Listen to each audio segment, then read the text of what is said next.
guys, and welcome back to my channel. I hope you're all well. If you don't know me already, my name's Lorraine. I'm a 27-year-old mum of 3. I have a 5-year-old soon to be in about 2 weeks time. I have 8-month-old Teddy, and I also have Primrose, who was born at 34 weeks, stillborn in 2017, and that's who we're going to be talking about today. So I've done various videos about my experience with what happened to Prim, how the birth was, a few things afterwards about how sleep was. I haven't really updated about anything since back then or spoken about anything that's happening currently, so I thought I'd just do a bit of an update, tell you, how I'm coping with things, if I am coping, where we are with like Prim's investigation, that kind of stuff.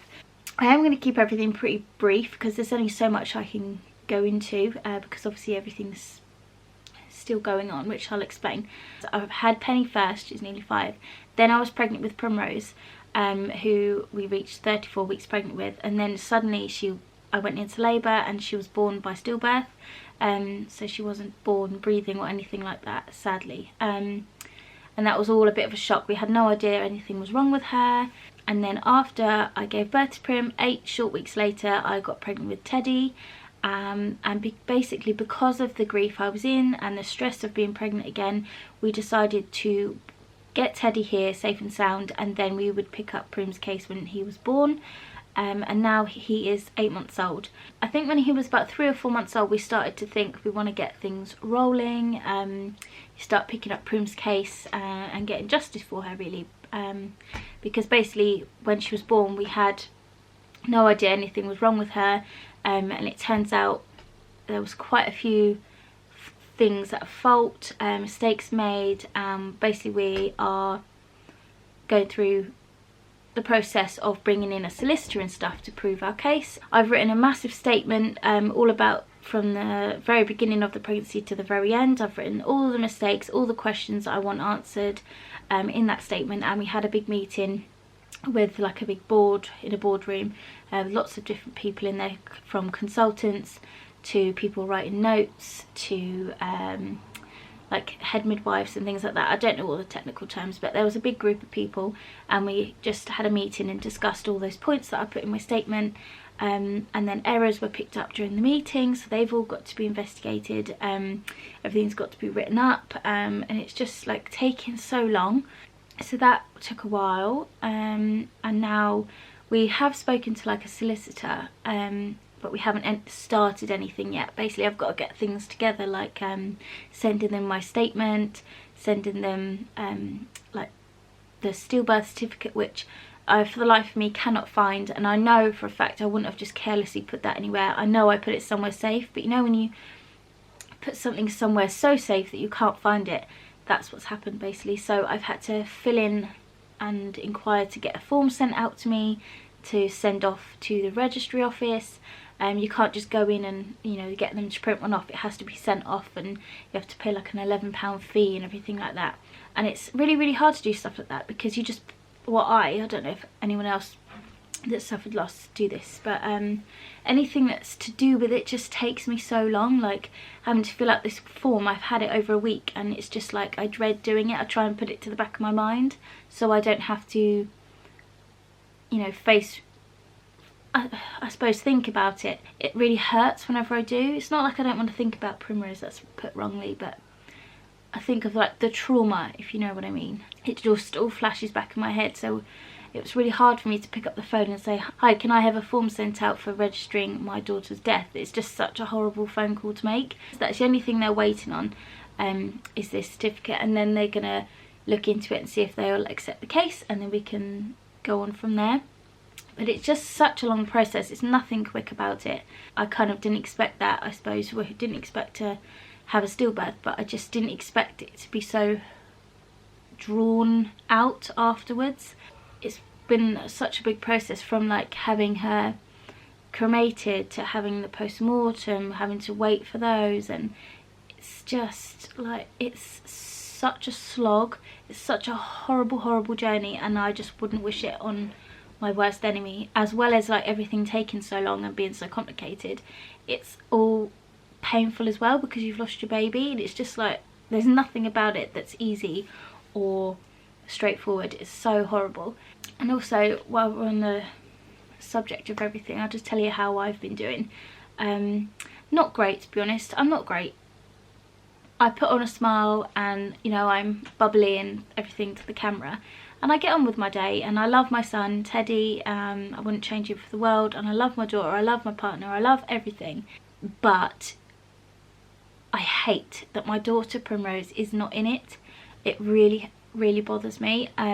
Like, just pottering around in the garden some days can just break my heart, because she should be toddling around on the grass and playing in a paddling pool, or, you know, it's just following me around, and it just upsets me. Just simple everyday to day things will just set me off. Yeah, and just some days you wake up and you think, I don't want to do anything today, I don't want to get up, I don't want to get dressed. And sometimes I don't get dressed, and sometimes I don't put on makeup, but I have to get up because I have children to look after. And if I didn't have them, I don't think I would get up. I don't think I'd be out my bed right now. So, you know, in a way, thank God for them, because they are the people that get me up in the morning.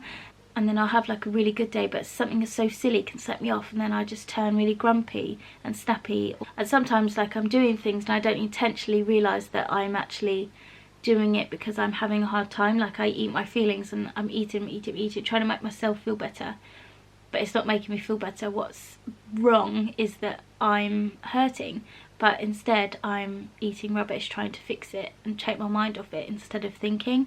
That tends to be something that I do, is I just try to busy myself or just not talk about it to protect myself, if you know what I mean, because I feel like if I think about it and I delve into all that emotion, that I won't be able to dig myself back out of it, and that's a really frightening feeling. And I know that I need to go and speak to somebody, and I will do that.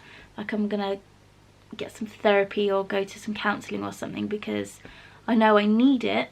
I guess I'm just making excuses as to why to not go. I should just book the appointment to go and speak to my doctor. Maybe this video will be like the little push that I need to go, because I do think I'd get something out of it, to be honest. You know, even if I don't, I've tried. So it's yeah, and there's a little group that I should be going to, and I don't, because I just can't face it at the moment. I met a lovely mum, and she's really encouraging me to come, not pushy, but just trying to encourage me to come. And I'm like so close where I'm like, yeah, okay, I'll come, but at the same time there's a massive part of me that's going, nope, not ready. So I really need to try and just push myself to go, and then I know I won't regret it. I know there'll be other people there that have had like losses and stuff and gone on to have rainbow babies, because that's what it is. It's like a rainbow baby group. So I would like to go to that one day, hopefully soon. I'll be strong enough to go. But just everyday things have been so difficult. Like, I've struggled to leave the house some days. I've struggled to face people, see people, even family. It just takes such a lot. Like, even now when I'm saying it out loud, I'm getting like a hot chest feeling. It's just making me really anxious. Days are hard. I feel like to get through a day takes quite a lot of effort. Some days, not all the time. Obviously it has got easier over the last is it year and a half? I don't even like to think about it, to be honest. I don't think it's a case of things have got easier. I think it's a case of I've just got used to it. I've got used to feeling hurt, waking up and struggling in the day. I feel like I just have to kind of get on with it now. So yeah, I think it's more of a case of just adapting your life to having to carry everything that you've been through. A lot of people say like, oh, like, how are you now you've had Teddy? Like, just, are you in a better place, and etc, etc. And I am in such a better space. Like I honestly feel like Prim sent Teddy to us as like a gift of healing. That's what in my hearts of hearts I feel like happened, because since he arrived, like, he has saved me in so many ways. Like, he's brought that little spark of joy that I needed back into my life, and I'm enjoying him. It chokes me up. I'm enjoying him. I'm enjoying being mum to Penny again, which I found really hard after I lost Prim. I almost didn't want to be a mum. I feel like I didn't deserve it, because yeah, I guess I was in such a bad space. But it's like I'm enjoying being mum, and it's taken me so long, like a year and a half in. and I'm only slowly getting back to that like place where I'm enjoying being a mum. And it's just kind of like jolted me, as if to be like, you're allowed to be happy. And yeah, and I really am trying to embrace that, and I love being a mum. And I also enjoy being Prim's mum, because although it's not in the way that I expected or want, I feel like she's with me still. I can't explain it in words, but I still feel like she's with me, especially when I'm at home, because I cabinet and stuff's downstairs in the living room. When I'm not at home and we're, you know, travelling somewhere or something, then I get quite upset because I feel like I'm too far away from her. But I still enjoy being her mum. I still, you know, love the fact that she was and she existed, and I grew her for those months, and I feel proud beyond proud to have been able to do that, because you know, growing a human in itself is very, very lucky, and I feel very grateful for that. I just kind of wanted to do a quick update. Oh, Teddy's crying. I'm gonna go, but thank you. And if there's anything else you want to know about Primrose or my experience, then just ask. And I'll see you in my next video. See you later, guys. Bye.